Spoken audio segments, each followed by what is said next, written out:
Okay, I'm back, beautiful people. The judge of greatness. The judge of greatness. Yeah, I like that word, greatness. That's such a powerful word. That's what we all have within us, greatness, magnificence. But that's what has to be acknowledged. That's what has to be seen. You know, you have eyes on the outside, but you should turn on your eyes on the inside too, to see what's in. But it seems like even the eyes on the outside are like being shut down, turned off, and people don't seem to want to look too much. They put sunglasses and all kinds of stuff in front of their eyes so they don't have a clear vision. That's what it is then. Like people go out and like, anyway, it's not even sunny and people put sunglasses. Like, the moment there is a bit of light, they can't stand it. That's a representation of it.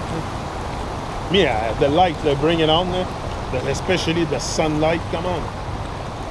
But no, people stay far from that stuff. They're like, ooh, it's gonna hurt them or something. Light and love is gonna hurt a bit at the beginning, for sure. But I think it's a liberating feeling at one point. So the judge of greatness, there is general misconception. General misconception. Hey Gavin, Kilona's having fun, eh? Yeah. She likes it, to walk in the river? Huh? Yeah, Oh shit. Lots of little freaking bugs, eh? That's why I keep... They're all after me, là, des bébêtes noires, là.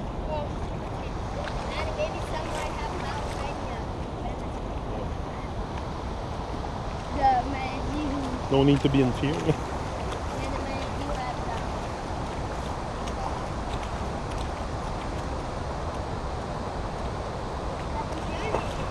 It showed no, eh?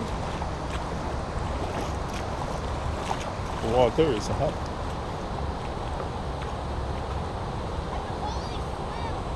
Yeah, go for a swim.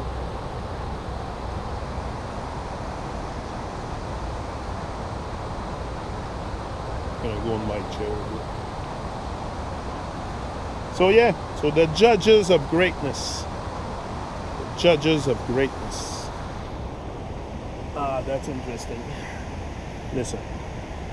There is general misconception among the masses of this planet that a being is only great if it does not reveal its own qualities, instead allowing others to reveal its qualities. This would make Krish an incarnation of divine, not a great being, as he revealed his own qualities from his own mouth in a talk now called Bhagavad Gita. Bhagavad Gita.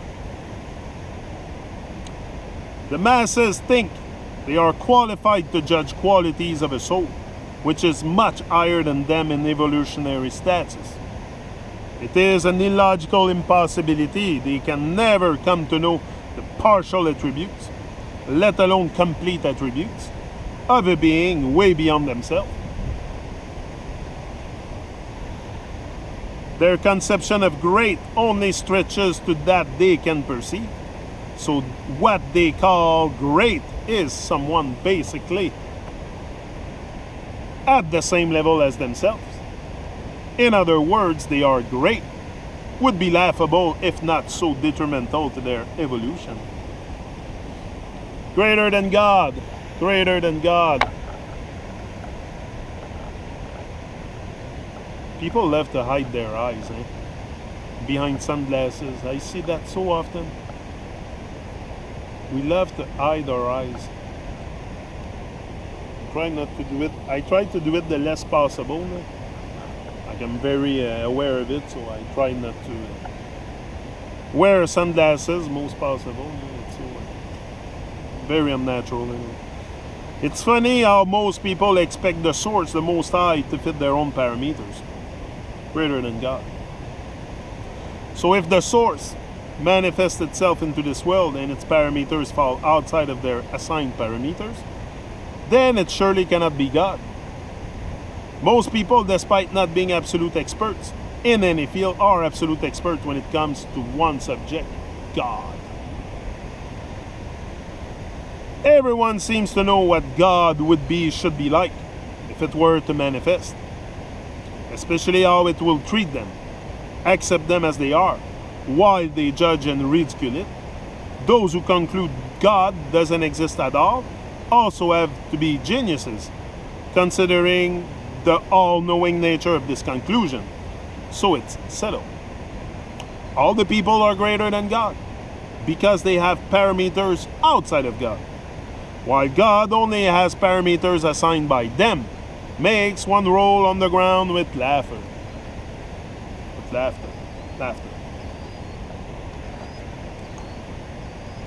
We can tell God when we see it. It's funny how beings here hope to be able to recognize the one, the avatar, the savior, using their own faulty perceptions.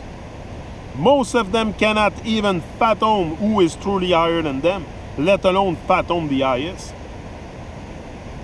They find the media-made celebrities to be higher when they are just as lowly as them, maybe lower even.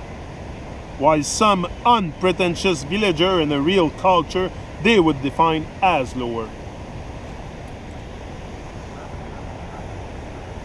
One needs to have honesty and humility to the divine to be able to see the beauty, marks of divinity, and the humility has to be strong enough to overcome feelings like jealousy and self-loathing when one has seen it. When one has seen it. Temples. Ah.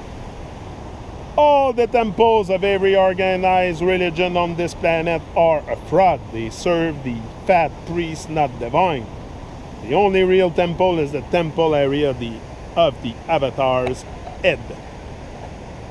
Of the avatar's head.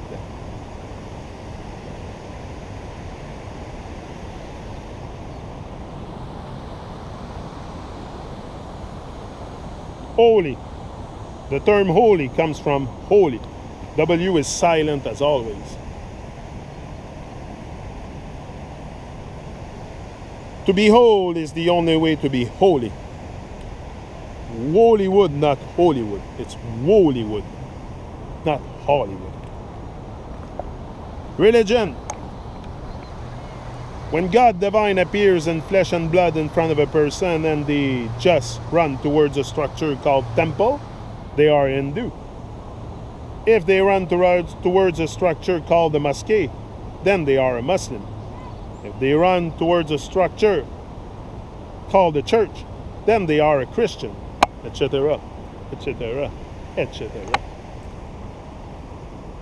Religion was about relinking with God. That's what it should be. But today, that's not what religion is all about. It's more to confuse the masses and enslave them and capture their soul. That's why you have all kinds of temples, and when the only temple should be in your head. Yeah. I'll be back.